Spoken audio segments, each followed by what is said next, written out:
The siren cut through the morning silence like a blade. James Harrigan dropped his shovel into the mud and looked up to see 3 black vehicles barreling down the dirt access road. These weren't ordinary cars. They were armored SUVs with government plates, kicking up dust clouds that blocked out the Kentucky blue sky. His heart hammered. 4 weeks he'd been draining this swamp acre by acre, revealing layer after layer of ancient sediment. But that September morning the water pump had exposed something that would change his life forever. Something the United States government didn't want anyone to find. Something worth millions. The men in suits climbed out with military precision. 6 federal agents, each with badges gleaming in the sunlight. The lead agent, a tall man in dark sunglasses, walked straight toward James without hesitation.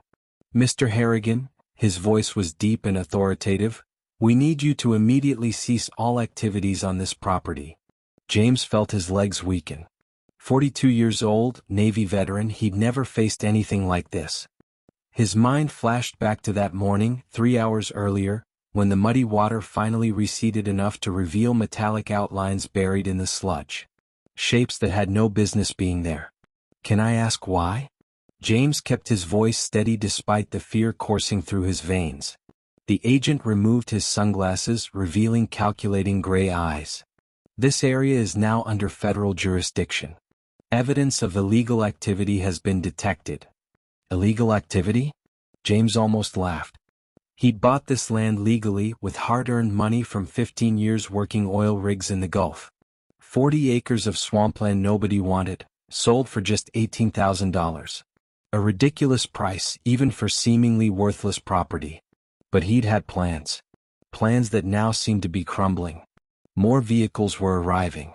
White trucks with logos from federal agencies James didn't recognize.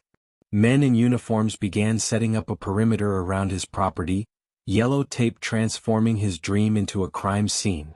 "You can't do this," he protested, but his voice sounded weak even to his own ears. The lead agent pulled out an official envelope. "Court order, Mr. Harrigan. Signed by Federal Judge Morrison this morning at 0600 hours. The entire perimeter is now under our custody." How did they know? James hadn't told anyone about his discovery. It had only been 3 hours since he'd seen it himself. The discovery. James closed his eyes, trying to burn every detail into his memory before the feds confiscated it. When the water finally dropped that morning, he first saw what looked like rocks arranged in perfect geometric patterns. But rocks don't shine under flashlight. Rocks don't have precise inscriptions carved into their surfaces. And rocks definitely don't emit that faint electrical hum that made the hair on his arms stand up. He touched the cold, smooth surface, feeling vibrations that seemed to come from deep within the earth. In that moment he knew he'd found something extraordinary. "We need you at the station for questioning," the agent interrupted his thoughts. James shook his head, trying to process everything. "I haven't done anything wrong. This is my property." The man pocketed his sunglasses and sighed as if dealing with a stubborn child. "Nobody's accusing you of anything, Mr. Harrigan. But you've inadvertently discovered something of national interest. Your cooperation is essential." National interest. The words echoed in his mind. What exactly was buried in this forgotten Kentucky swamp that justified such a massive federal operation? Technicians began installing sophisticated equipment around the drained area. Scanners, portable computers, satellite dishes pointed at the sky. James watched, helpless, as his property transformed into an improvised military base. A helicopter appeared on the horizon, the sound of its rotors growing progressively louder. It was a military model, not civilian. It landed in an adjacent field, raising a storm of grass and dust. 2 men in generals' uniforms climbed out, their faces grave and worried. This was escalating far beyond what James could have imagined. Far beyond a simple property violation or environmental breach. "Mr. Harrigan, we need you to come with us now," the agent's voice had a final tone. James looked back at the swamp that had been his project for the last 6 months. Half a year of hard work, saving every penny to buy industrial pumps, hire occasional help, drain this waterlogged land meter by meter. His neighbors called him crazy. His ex-wife said he was wasting the divorce settlement. But James had a vision. Transform this swamp into farmable land, maybe build a small homestead, live out his final years in peace. Now all of it was vanishing like smoke. Before he could respond, an explosion of activity erupted near the drained area. Technicians were shouting, pointing at monitors displaying incomprehensible data. The hum James had felt that morning was now audible to everyone, a deep pulsing sound that seemed to make the air vibrate. The generals ran toward the technicians, their expressions shifting from concern to something close to panic. The lead agent spoke urgently into his radio, using codes James didn't understand. Alpha 7, confirm perimeter. We have an active anomaly. Repeat, active anomaly. Anomaly. The word sounded alien in his mind. What the hell was happening on his property? James felt a firm hand on his arm. Another agent, this one younger, was guiding him gently but determinedly toward one of the SUVs. For your own safety, sir. We need to get you out of here. James resisted for a moment, his eyes fixed on the drained swamp where his discovery lay buried. 20 square meters of perfectly smooth metallic surface, now partially covered by black tarps the technicians had quickly installed. Strange symbols carved into the surface, symbols that didn't belong to any language he knew. Symbols that seemed to pulse with their own light as if they were alive. As if they were waiting. Before we reveal what James discovered that morning, tell us in the comments. Where are you watching from today? And what do you think could be buried in that Kentucky swamp that would bring federal agents in such force? 6 months earlier, James Harrigan was sitting in a rundown Louisville bar, scrolling through rural property listings on his old tablet. His life had spectacularly fallen apart over the past year. Bitter divorce after 20 years of marriage, forced retirement from the Navy due to a shoulder injury, and a growing sense that his 51 years had been wasted on compromises that never made him happy. He had $150,000 saved, the fruit of a lifetime of hard work and a decision to make. Invest in stocks and live off dividends in a noisy city, or buy a piece of land and build something real. That's when he saw the listing. 40 acres in Harrison County, Kentucky. Waterlogged terrain, natural swamp, requires drainage. Historic property with unlimited potential. Only $18,000. James nearly choked on his beer.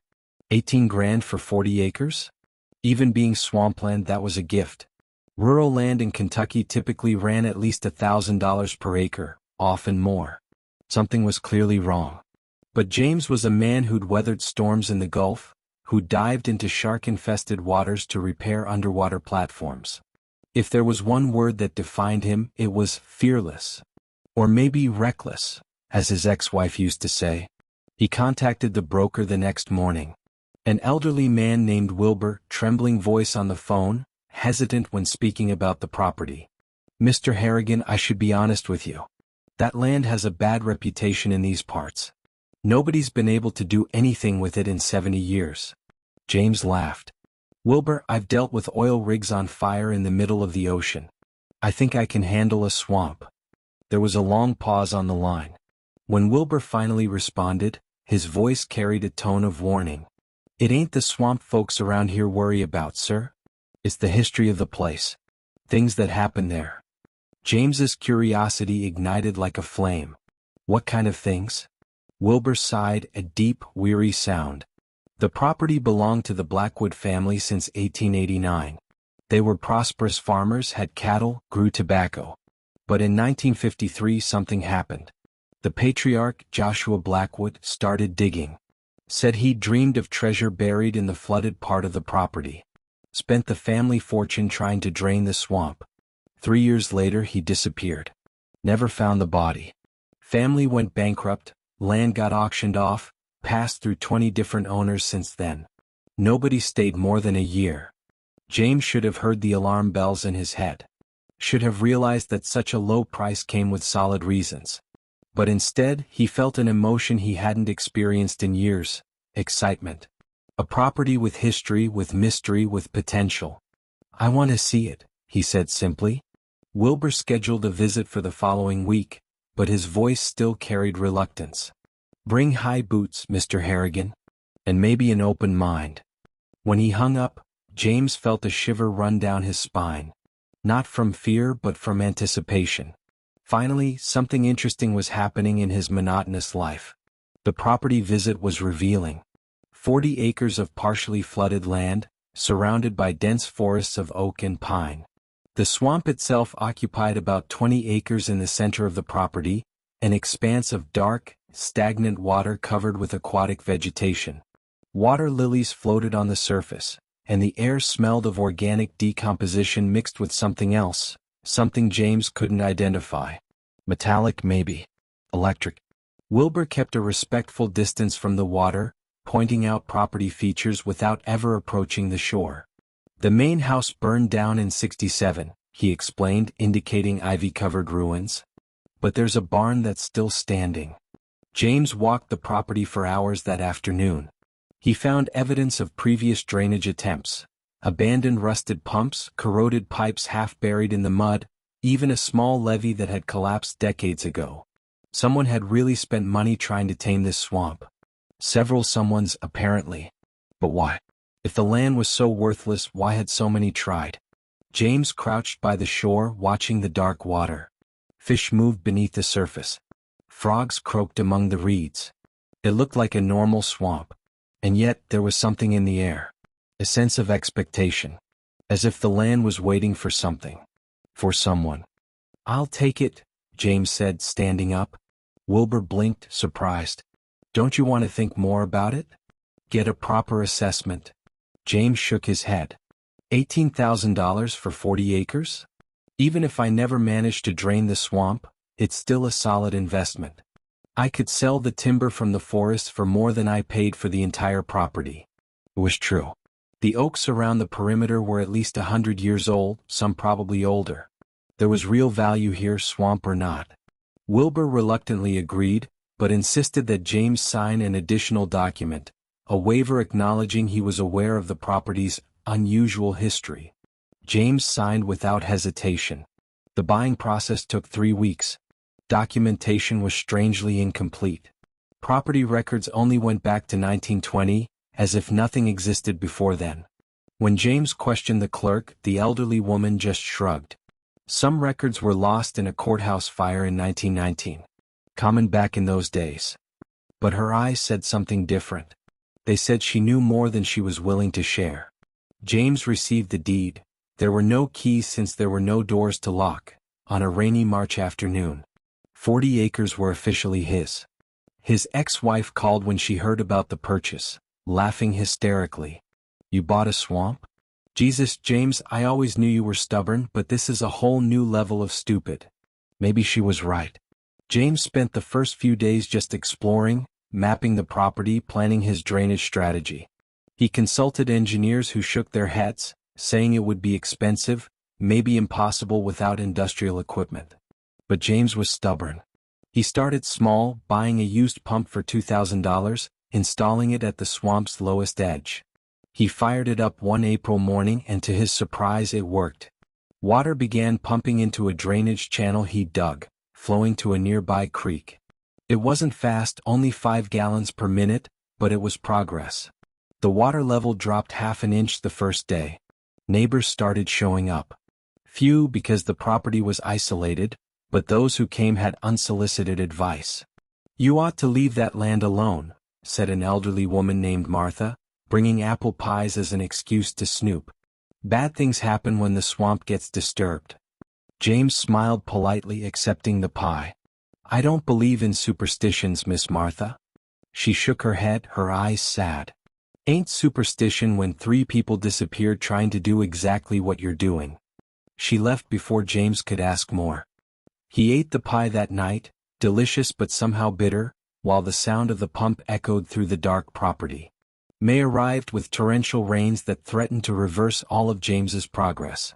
The pump worked relentlessly 24/7, but nature seemed determined to keep the swamp intact. He dropped another $3,000 on a second pump, more powerful, and installed a diesel generator system to ensure constant power. His neighbors watched with a mix of curiosity and concern. Some would stop their trucks on the road to watch the city fool working in the rain. James didn't care. For the first time in years he had purpose. Every inch of drained water was a small victory against the neglect that had dominated his life. By late May, the progress became visible. The water had dropped 6 inches, revealing a muddy shoreline that reeked of sulfur and decomposing organic matter. James began finding things in the mud: old glass bottles, a rusted horseshoe, pottery fragments that looked 100 years old or more. Nothing of value, but evidence that people had lived here, worked here. He catalogued each discovery in a notebook, dating and photographing. His ex-wife would have mocked this amateur archaeological hobby, but James found it fascinating. Each object told a story about the families who'd called this place home. It was on a June morning that he found the first real anomaly. The water had dropped 1.5 feet now, and James was inspecting the exposed mud when his foot struck something solid. It wasn't a rock. The resistance was different. He knelt and began digging with his hands, revealing a perfectly smooth concrete surface. Concrete? In the middle of a natural swamp? That didn't make sense. James cleared more mud following the structure. It was large, at least 10 feet wide, extending in both directions before disappearing under the water and mud. A foundation? A submerged road? But the records didn't mention anything built in the swamp. He brought Wilbur back to see. The old broker went pale at the sight of the concrete. "This shouldn't be here," he murmured, his voice trembling. "I've sold this property 6 times in the last 20 years. Never saw any mention of construction in the swamp."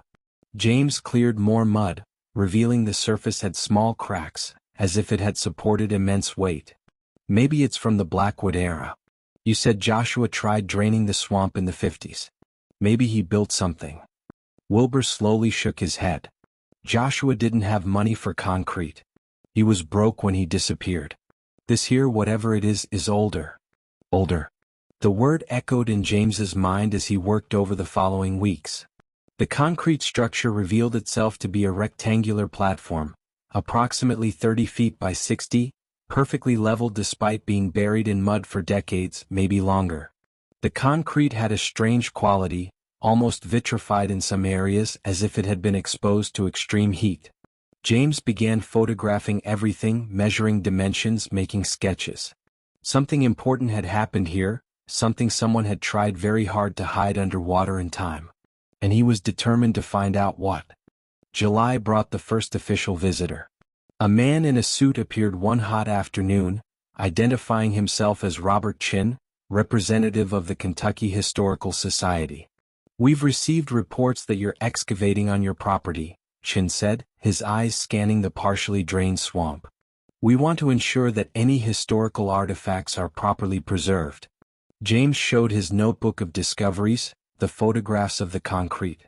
Chin examined everything with growing interest, but his expressions were hard to read. "Interesting," was all he said. "Very interesting. May I take copies of these photographs? For our archives." James agreed, but something about the visit bothered him. Chin asked strange questions, not about the property's history, but about the drainage progress. "How deep do you plan to go? How long until the swamp is completely dry? Do you have equipment for deep excavation?" Questions that seemed too technical for a historian.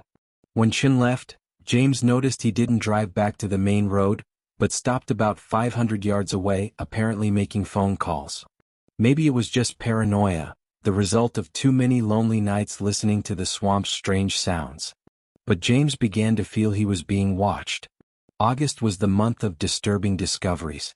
With the water now low enough to permit deeper exploration, James began using a borrowed metal detector.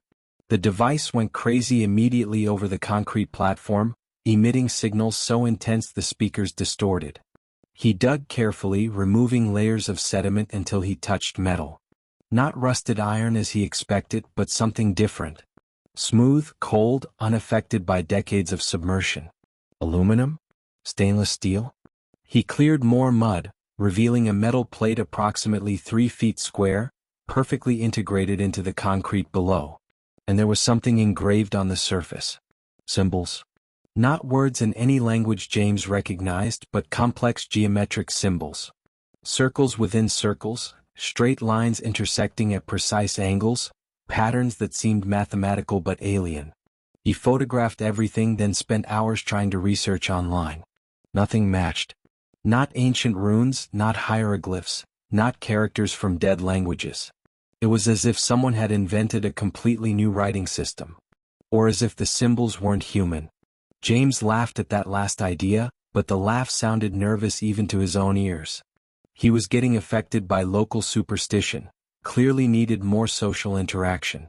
But then came the night of sounds. James had set up a temporary tent on the property to save commute time.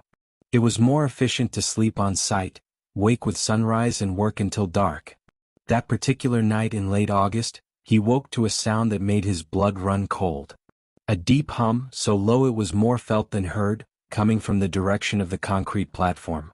He climbed out of the tent with a flashlight, approaching cautiously.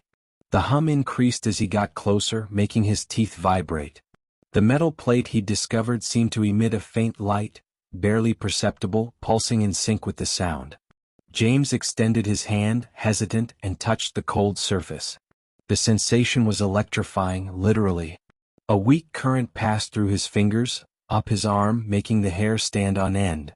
Not painful but definitely real. He jerked back quickly, his heart racing out of control. Abandoned electrical equipment, he tried to convince himself. Some kind of forgotten military installation, still with residual batteries. But batteries don't last decades submerged. And that pulsing light, those alien symbols, everything seemed orchestrated, purposeful. As if the platform was responding to the drainage, awakening from a deep sleep. James didn't sleep the rest of that night, sitting outside the tent, watching the faint light pulse until dawn, when it finally went dark. September arrived with cooler air and renewed determination. James had spent the last days of August researching military installations in Kentucky, theories about Cold War bunkers, any rational explanation for what he'd found. He discovered the region had limited military history, some training camps in the 40s, but nothing that would justify such an elaborate structure hidden under a private swamp. He consulted a retired electrical engineer in town, vaguely describing the phenomenon he'd witnessed. The man suggested damaged underground cables, but his eyes showed skepticism. Cables didn't explain the symbols. Didn't explain the pulsing light that seemed to have its own purpose. The drainage continued relentlessly. James had invested another $5,000 in a third pump, this one industrial, capable of moving 80 gallons per minute. The noise was deafening, but the progress was undeniable. The water level dropped visibly each day. With 10 feet already drained, the concrete platform was almost completely exposed, revealing its true extent. It wasn't just a random foundation. It was structured, with built-in drainage channels, anchor points suggesting something heavy had been mounted there. And in the center, still partially covered by mud, was a second metal plate, larger than the first, with even more incomprehensible symbols. It was around this time that the nighttime visitors began.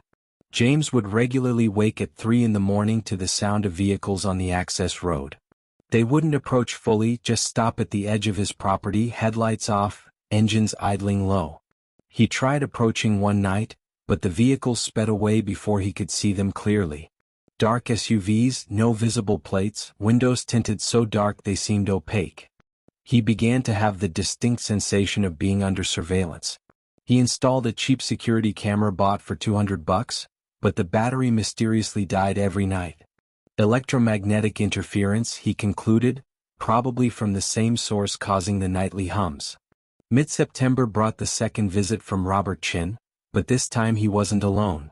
3 other men accompanied him, all wearing identical suits, all with that calculating look of people trained in observation. "Mr. Harrigan," Chin began, his voice more formal than the first visit, "we'd like to make you an offer. The Historical Society is prepared to purchase your property.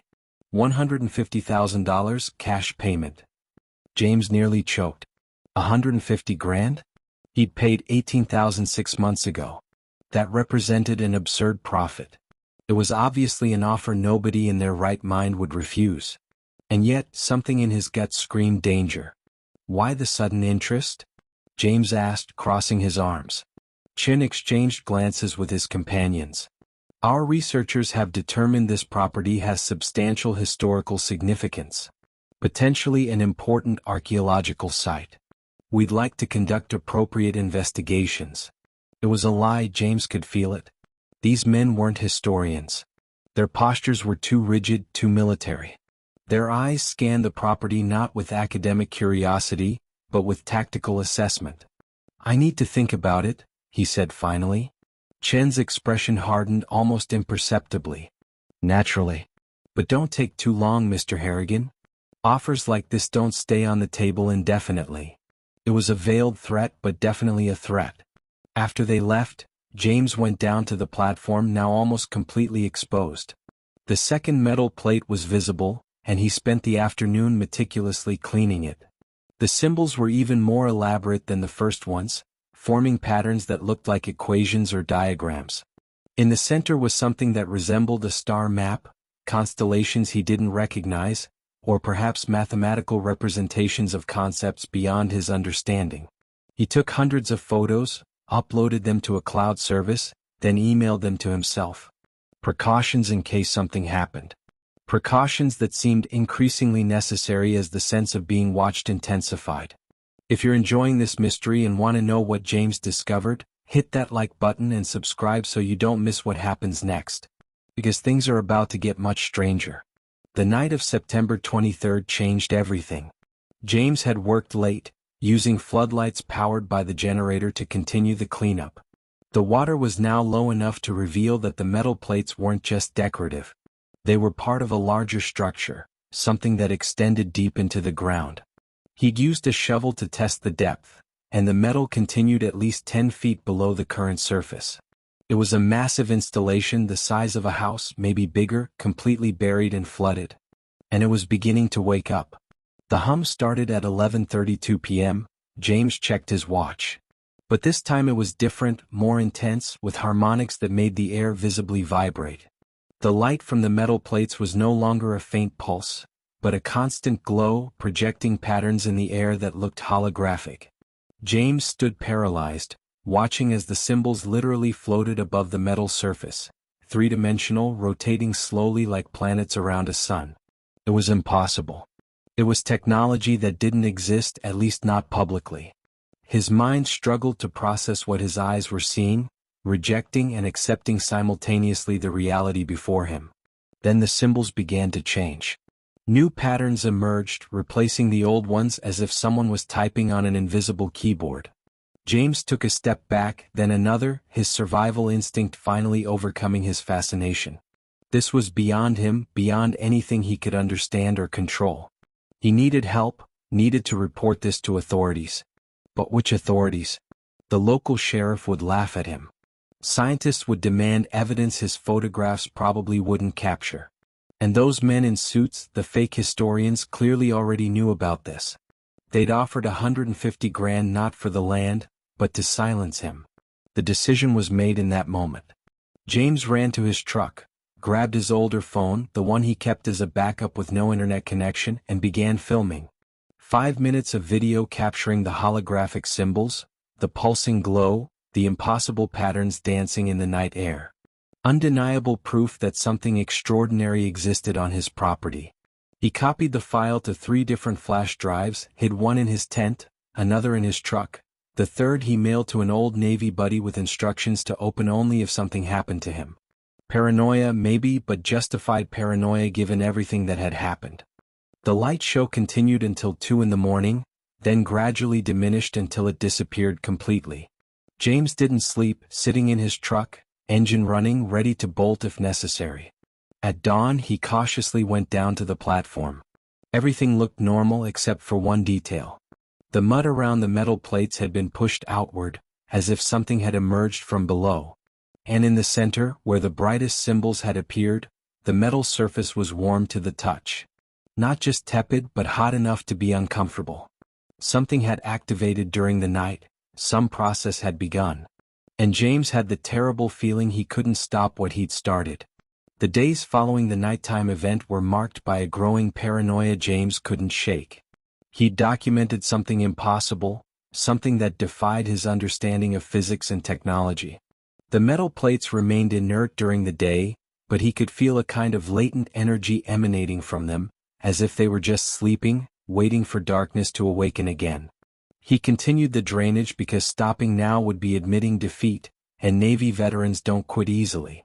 But every move was calculated, every decision weighed against possible consequences. He'd crossed an invisible line, and powerful people were clearly unhappy about it. The surveillance became blatant. The dark SUVs now appeared during daylight, parking on the access road for hours. Men with binoculars watched his activities without even trying to hide. James called the local sheriff, a portly man named Morrison who promised to investigate. 2 hours later Morrison called back, his voice strangely tense. "Mr. Harrigan, those vehicles belong to a private security company contracted by the Historical Society. They have legal authorization to monitor the area due to the sensitive nature of the archaeological site. There's nothing I can do." Archaeological. The word was absurd given what James had discovered, but apparently the official narrative was being constructed. He reinforced his precautions. Bought more flash drives, copied all his files, hid them in various locations around the property and in town.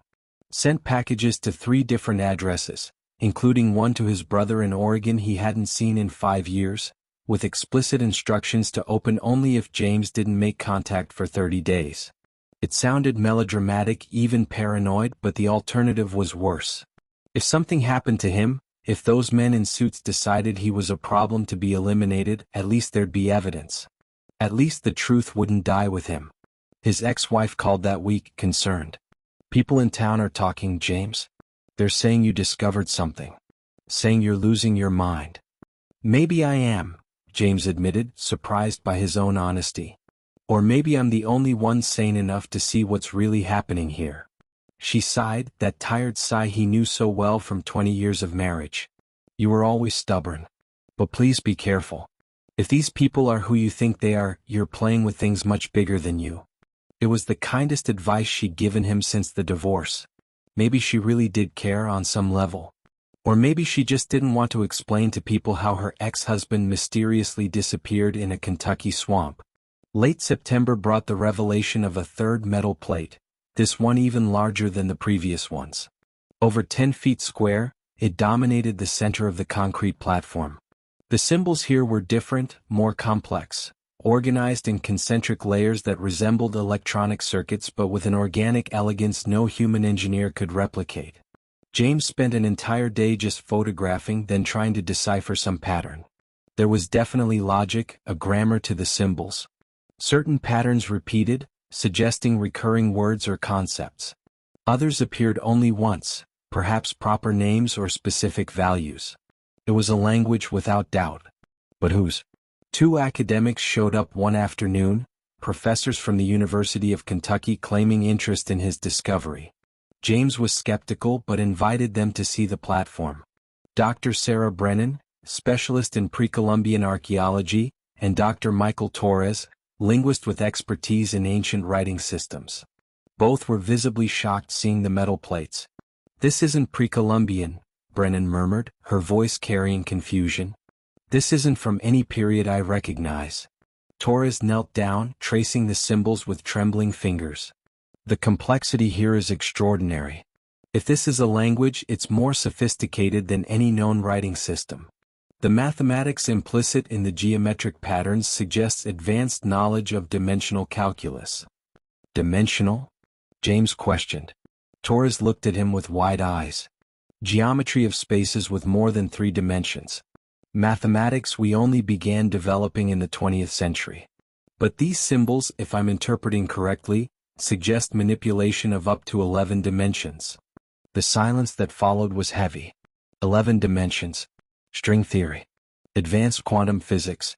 Concepts that shouldn't exist carved in metal buried under a Kentucky swamp for decades, possibly centuries.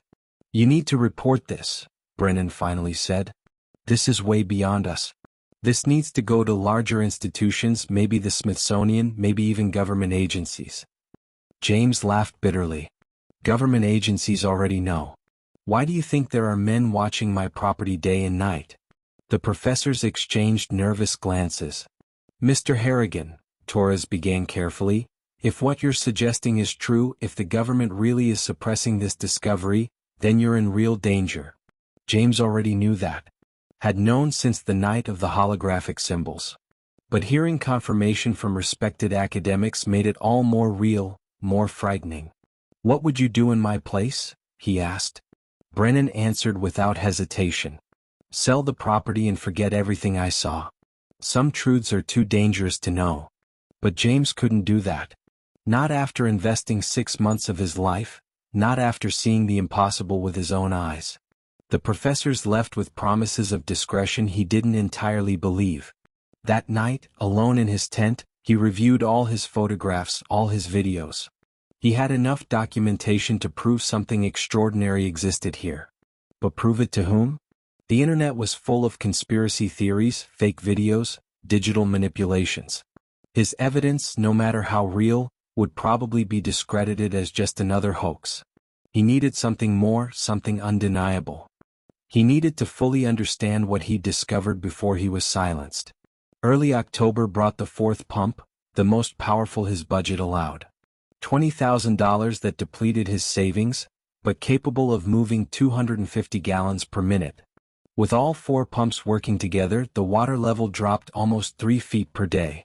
The concrete platform was now completely exposed, revealing its true nature. It wasn't a foundation but a roof. A roof of a massive underground structure. The edges showed where metal panels fit into the concrete, forming walls that descended into darkness. It was a bunker, an installation, something deliberately built and then flooded. And James was about to drain it completely, to reveal whatever was hidden down there. That night, he dreamed of Joshua Blackwood, the farmer who'd disappeared in 1956. In the dream, Joshua stood at the swamp's edge, staring at the dark water, whispering, I almost got there. Almost discovered the truth. But they stopped me. James woke covered in cold sweat, the sound of the pumps echoing like mechanical heartbeats. Joshua had tried this 70 years ago. Had spent everything, lost everything trying to drain this same swamp. And then disappeared without a trace. How many others had tried over the decades? How many had been silenced, their stories buried along with the swamp's secrets? James was following the same steps, walking toward the same fate. October 9th dawned with dense fog covering the property, transforming the world into white ghosts and indistinct shadows. James woke at 5 a.m. as always, but something was different. The usual hum of the pumps seemed distant, muffled by the fog. He climbed out of the tent and immediately knew something was wrong. Pump number 3 was stopped, despite having enough fuel. He approached to investigate and found the power cables cut cleanly and deliberately. Not natural wear, not mechanical failure. Sabotage. Someone had entered his property during the night and damaged his equipment. The noose was tightening and he was running out of time. He spent the morning repairing the cables, soldering connections, testing systems. Work that should have taken an hour took 4 because his hands were shaking. Not from fear, he insisted to himself, but from anger. Anger at being intimidated on his own property, anger at discovering something monumentally important and being forced to hide like a criminal. When he finally restarted pump number 3, the sun was already high, burning off the fog and revealing what the last 24 hours of drainage had exposed. The underground structure was now clearly visible, metal walls descending at least 12 feet into the remaining mud. And in the center, partially visible, was something that made his heart stop. A door. Or something serving as a door, a circular opening approximately 6 feet in diameter, sealed by a mechanism that looked simultaneously ancient and alien. There were no handles, no visible hinges, just a smooth surface covered with the same symbols that dominated the upper plates. James descended the improvised ladder he'd installed, his feet splashing in the mud still covering the bottom. The structure around him was oppressive, claustrophobic, but he forced himself to continue. He extended his hand and touched the door's surface. It was freezing, much colder than the surrounding environment, and vibrated subtly under his fingers. Something was alive in there, waiting. He spent the day trying to understand how to open the door. There were no obvious mechanisms, no code to decipher. The symbols were probably instructions, but in a language that remained stubbornly incomprehensible. He took hundreds of photographs from different angles, measured dimensions, made detailed sketches. When the sun began to set, James climbed back to the surface, exhausted and frustrated. He needed specialized help, maybe physicists or engineers who could understand the technology involved. But trusting anyone now seemed impossible. Every specialist who showed up had suspicious connections, dubious affiliations. He was alone in this, and the weight of that solitude pressed on his shoulders like liquid lead. That night was different from the others. The hum started earlier at 9 o'clock, and was accompanied by a new phenomenon. The temperature around the structure dropped drastically. James could see his breath condensing in white clouds, even though it was a relatively mild October night. He went down to the door again, this time bringing multiple flashlights and his camera. The symbols were glowing, but not with ordinary light. It was a cold luminescence, blue-green, that didn't cast normal shadows. It seemed to emanate from within the metal itself, as if the material was phosphorescing. And the patterns were changing again, reconfiguring into sequences that looked like a countdown. James recognized the pattern because it was mathematical, universal.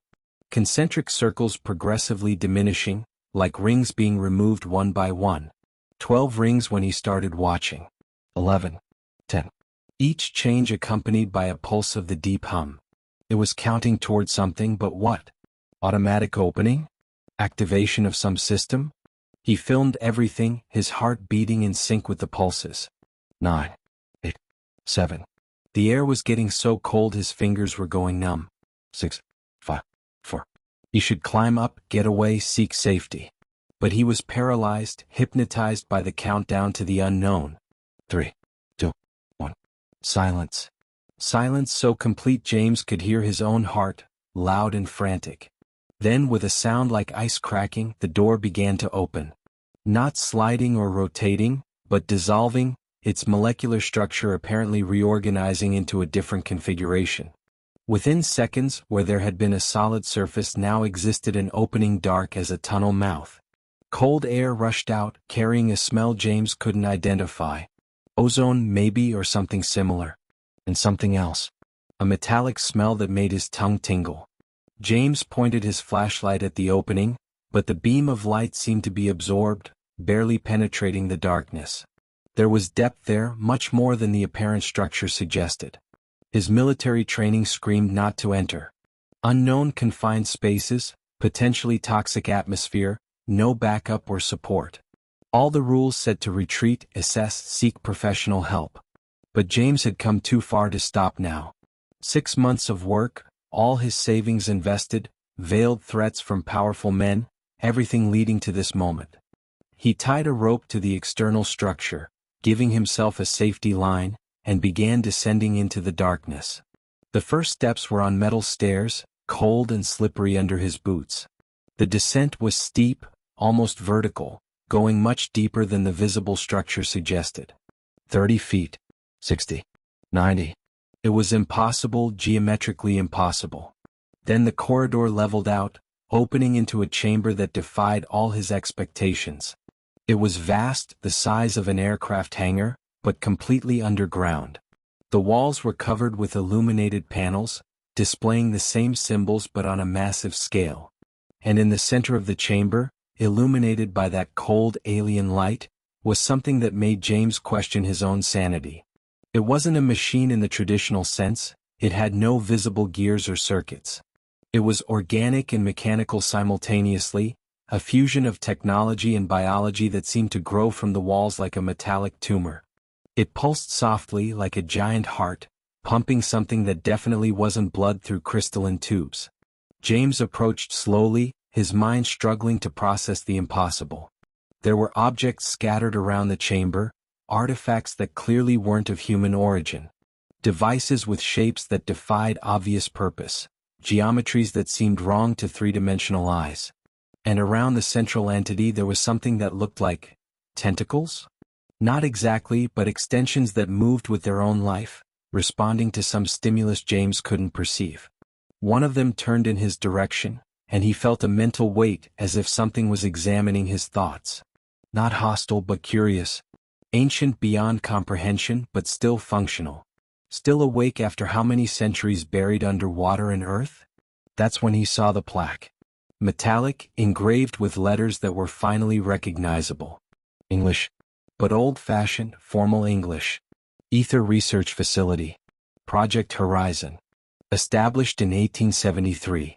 Classification: maximum secret.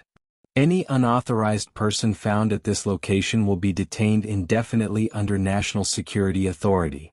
1873. Over 150 years ago.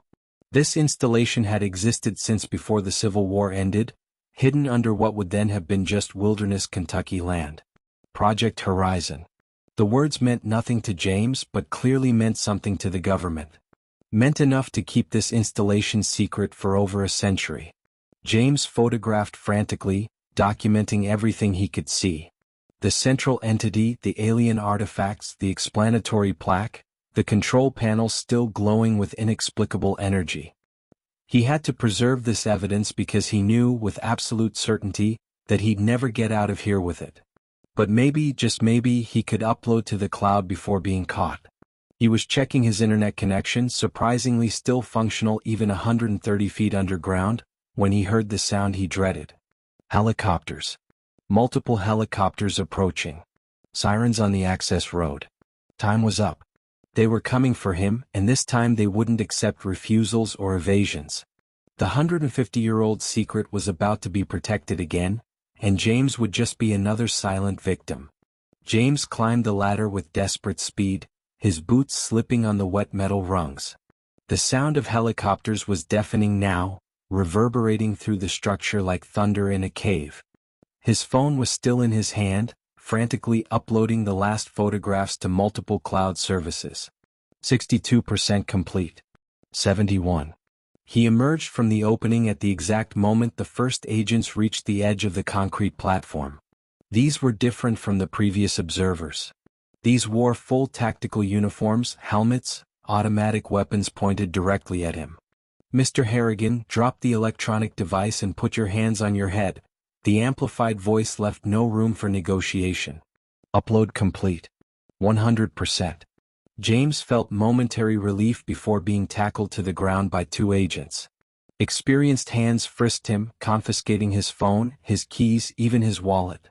The force used wasn't brutal, but it was definitely professional. These men had done this hundreds of times before. He was hauled up, zip-tied with plastic restraints tight on his wrists, and dragged out of the structure. The scene awaiting was surreal. His property had been transformed into a military zone. 10, maybe 15 vehicles, from SUVs to mobile command trucks. Floodlights illuminated the area like daylight.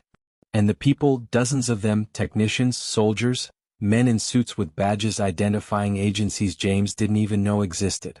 The lead agent from the first chapters was there, the one with gray eyes. He approached James with an expression that mixed anger and something close to respect. "Mr. Harrigan, you're a stubborn man. Admirable in other circumstances. But you just committed a federal crime of extraordinary magnitude. Breach of classified installation, violation of the National Secrets Act, destruction of government property."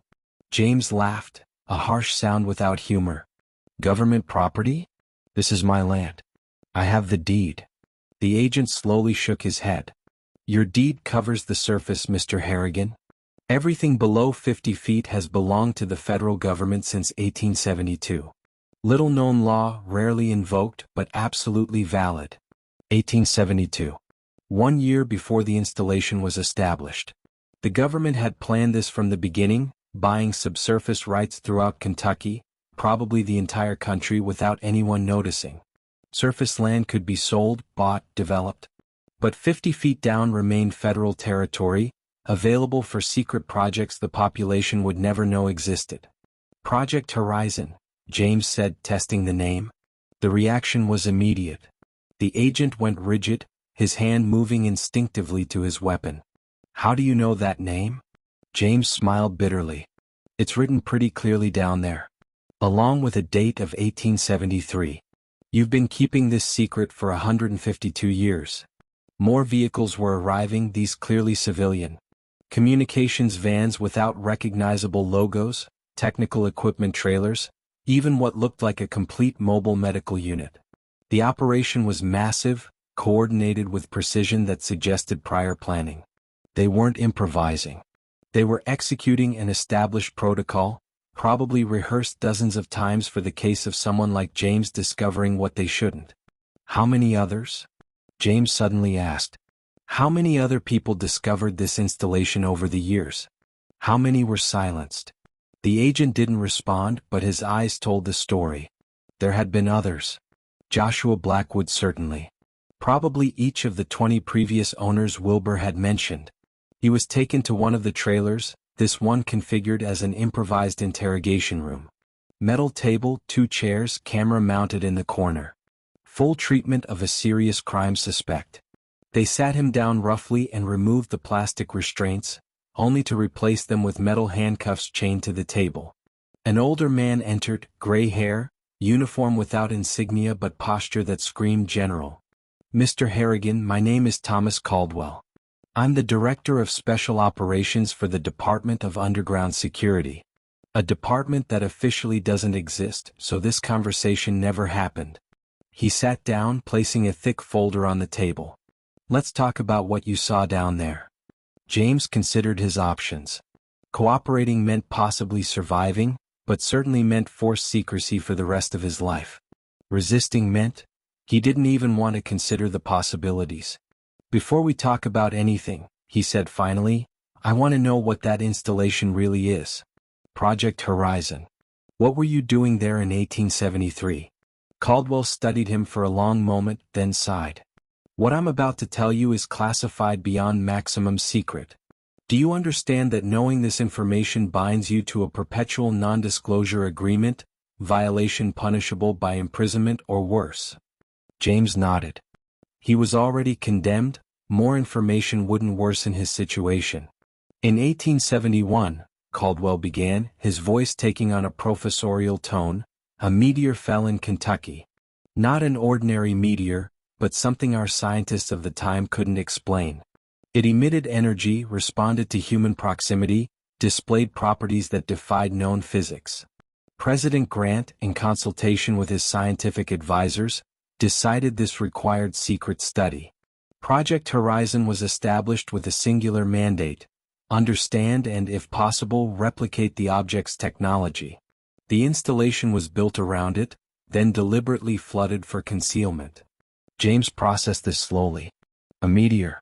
You're telling me there's alien technology buried under my property for 150 years? Caldwell didn't directly confirm or deny. What I can say is the object continues to be studied by our best scientists. Progress has been made, but the technology remains mostly incomprehensible. And it absolutely must remain secret. Imagine what would happen if hostile powers knew we had access to such advanced technology. Imagine public panic if people knew there's concrete evidence of extraterrestrial intelligence. James understood the reasoning but couldn't accept it. And the people who disappeared? Joshua Blackwood? The other owners? Caldwell looked away. Not everyone cooperated as we hoped. Not everyone could be convinced of the importance of secrecy. Measures were taken to protect the national secret. The silence that followed was loaded with terrible implications. James finally understood the real danger of his situation. He wasn't dealing with ordinary government bureaucrats. He was dealing with guardians of a secret that would literally reshape humanity's understanding of our place in the universe. A secret they'd protected for 15 decades using any method necessary. So what's my fate? He asked, his voice surprisingly calm. Caldwell opened the folder, revealing dense legal documents. You have 2 options. Option 1. Sign this non-disclosure agreement, accept generous compensation for your property, $400,000, and completely forget everything you saw. Live your life under discreet monitoring but live normally. And option 2? James already knew the answer but needed to hear it. Option 2 is less pleasant. Indefinite detention in maximum security facility under national security provisions. No trial, no contact with outside world, no release until we determine you no longer represent a threat. It was a choice between monitored freedom or perpetual imprisonment disguised. James thought about his photographs, his videos, the files he'd uploaded minutes before. Thought about the hidden flash drives, the mailed packages. Even if he was silenced, the information was out there. Not everything, but enough to raise questions. Enough for others to start investigating. $400,000, he said slowly. And I keep my freedom. Caldwell nodded, clearly relieved. Wise decision, Mr. Harrigan. The documents will be prepared tonight. By morning you'll be a rich, free man. And this swamp will return to being just a swamp, forgotten and ignored for a few more centuries. But James was thinking about his hidden evidence, his insurance against complete silencing. He'd sign the documents, accept the money, live under surveillance. But one day when the time was right, when he had adequate protections, the truth would emerge. 150 years of secrecy couldn't last forever. And maybe, just maybe, he'd be the catalyst for change. For now he'd survive. And survival was victory enough against forces that had silenced so many before him. 3 months later, James Harrigan sat in a Nashville cafe, 200 miles away from his former Kentucky swamp. The money had been transferred as promised, $400,000 that transformed his bank account from modest to comfortable. He'd bought a small but nice apartment, a reliable used car, and was living the apparently normal life of a retiree. But normalcy was an illusion. He could feel the constant surveillance, discreet cameras, cars that coincidentally appeared wherever he went. His phone calls were obviously monitored, his emails read before reaching recipients. He was free only in the most technical sense of the word. A bird in a gilded cage. But James wasn't idle. During those 3 months, he'd established a careful network. Communications through antiquated methods that modern digital surveillance often overlooked. Physical letters sent through third parties. Face-to-face conversations in noisy public places where directional microphones were useless. He'd contacted investigative journalists, independent documentarians, even some brave academics willing to question official narratives. He hadn't revealed everything yet. The non-disclosure agreement was a legal contract and violating it meant serious consequences. But he was planting seeds, leaving clues, preparing the ground for eventual revelation when he had sufficient protections. The truth was patient, it could wait. His Kentucky property had been officially purchased by the Kentucky Historical Society for an undisclosed amount. Fences were erected, private property signs installed, guards hired to patrol the perimeter.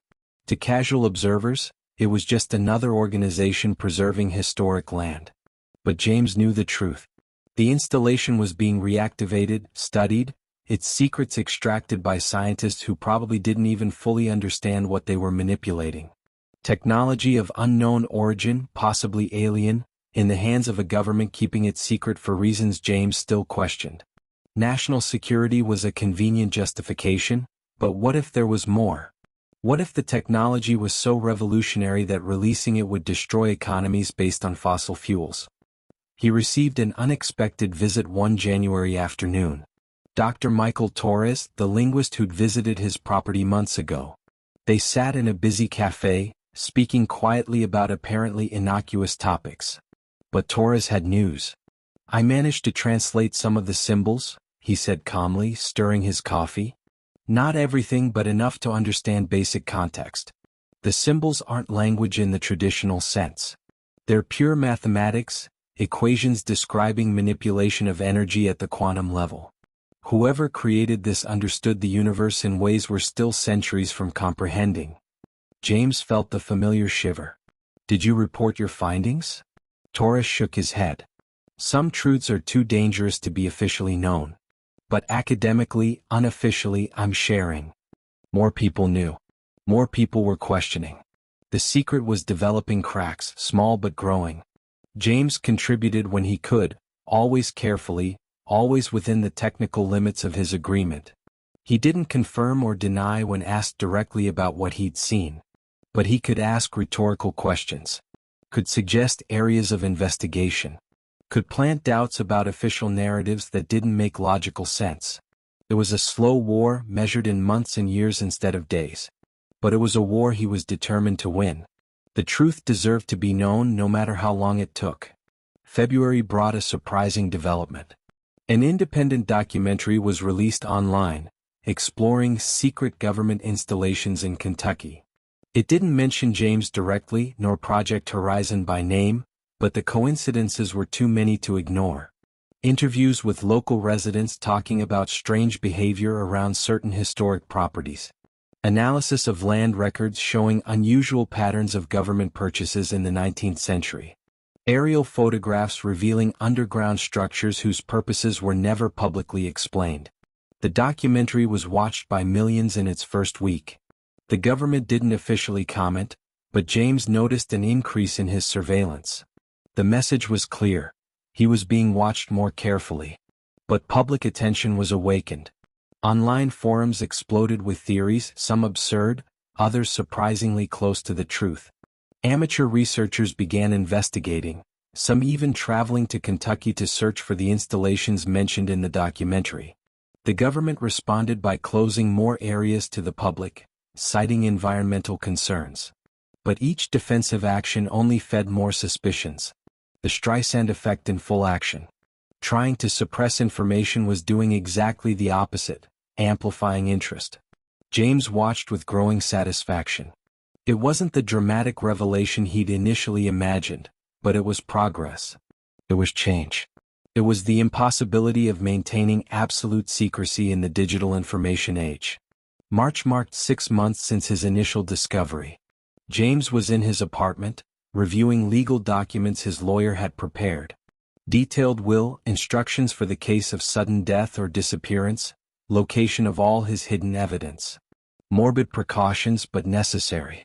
He didn't delude himself about the dangers he still faced. People had died for less than what he knew. Joshua Blackwood remained missing 70 years later. But James had an advantage Joshua didn't have. It was the digital age. His evidence was replicated in dozens of locations, physical and digital. His death would be too suspicious, would raise too many questions. It was imperfect protection, but it was something. His phone rang, unknown number. He hesitated, then answered. Mr. Harrigan, Thomas Caldwell's familiar voice. I'd like to invite you to a meeting. Just an informal conversation, no legal implications. James considered refusing, but curiosity won. Where and when? They met at a discreet restaurant, table in the back away from other customers. Caldwell looked older, more tired than 3 months ago. I came to make a proposal, he began without preamble. Work for us.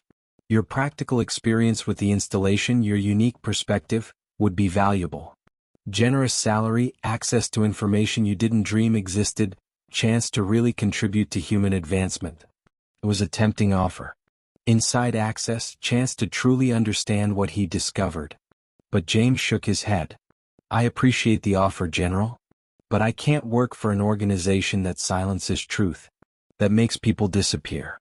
That keeps secrets that could benefit all humanity just to maintain control. Caldwell sighed, expecting that answer. Then we'll continue as we are. You live your life, we monitor, everyone pretends everything's normal. James stood to leave, then stopped. One last question. The object in the installation, the thing that seemed alive. Have you managed to make it work? Understand its purpose? For the first time, he saw uncertainty in Caldwell's eyes.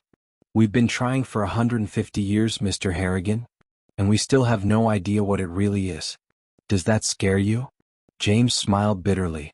What scares me is that you have potentially revolutionary technology and you keep it locked up out of fear of the unknown. Meanwhile, humanity continues struggling with problems that technology could solve. He left the restaurant knowing he'd made powerful enemies, but also knowing he'd made the right choice. Some fights were worth the risks. Some truths deserved to be pursued no matter the personal cost.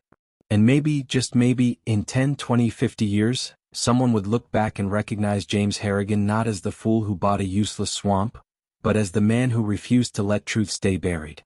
What would you do if you discovered something like this? Would you take the money and stay silent, or would you fight to reveal the truth? Leave your thoughts in the comments below. And if this story opened your eyes to possibilities beyond our current understanding, smash that like button, subscribe to the channel, and hit that notification bell so you never miss our next investigation. Because there are more secrets buried beneath our feet than you could ever imagine. And we're going to uncover them one story at a time.